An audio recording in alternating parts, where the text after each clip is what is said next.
আসসালামু আলাইকুম বন্ধুরা, কেমন আছো সবাই? আজ তোমাদের সাথে আমার বারান্দায় লাগানো ড্রাগন গাছের সাথে পরিচয় করিয়ে দিব।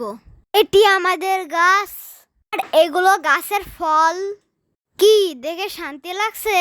আমার চোখে তো সেই শান্তি লাগ। শুধু চোখের শান্তি নিলে হবে, মনের শান্তির জন্য যদি একটা খেতে পারতাম কতই না ভালো হতো। আলহামদুলিল্লাহ, আল্লাহ তার বান্দাকে নিরাশ করে না। তাই আমরা একটা পাকা ড্রাগনও পেয়ে গেলাম। এবার এটাকে তুলে ফেলার পালা। ভাই আস্তে আস্তে পড়ে যায় না যেন। তোরে টান দাও, হেইয়ো হেইয়ো। অবশেষে ড্রাগনটা তোলা হলো। বাহ, ড্রাগনটা তো সেই হইছে।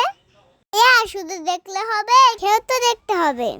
যে কোনো ফল খাওয়ার আগে ভালো করে ধুয়ে নিতে হবে। এবার কেটে দেখি। কাটি কাটি কাটি। ওয়াও, কালারটা সেই এসেছে। খেতেও তো মজা, সেই স্বাদ সেই স্বাদ। তোমাদেরও ড্রাগন খাওয়ার দাওয়াত থাকলো। ভালো থেকো সবাই। আসসালামু আলাইকুম।